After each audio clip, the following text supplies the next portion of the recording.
يا أيها الناس كلوا مما في الأرض حلالا طيبا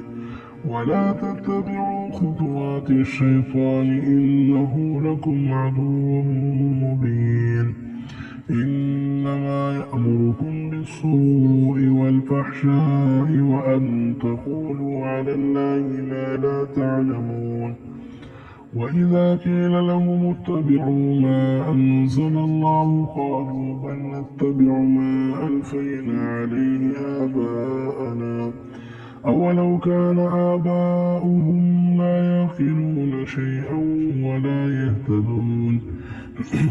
ومثل الذين كفروا كمثل الذي ينعق بما لا يسمع إلا دعاء ونداء صم بكم عمي فهم لا يعقلون يا أيها الذين آمنوا كلوا من طيبات ما رزقناكم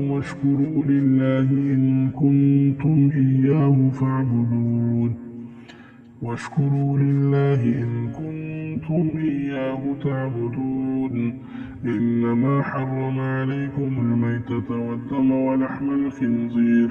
ولحم الخنزير وما أهل به لغير الله فمن اضطر غير باغ ولا عاد فلا إثم عليه إن الله غفور رحيم إن الذين يكتمون ما أنزل الله من الكتاب ويشترون به ثمنا قليلا أولئك ما يأكلون في بطونهم إلا النار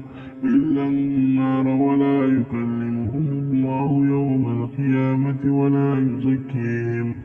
ولهم عذاب أليم أولئك الذين اشتروا الضلالة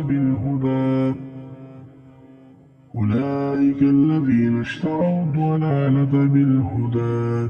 فما أصبرهم على النار ذلك بأن الله نزل الكتاب بالحق وإن الذين اختلفوا في الكتاب لفي شقاق بعيد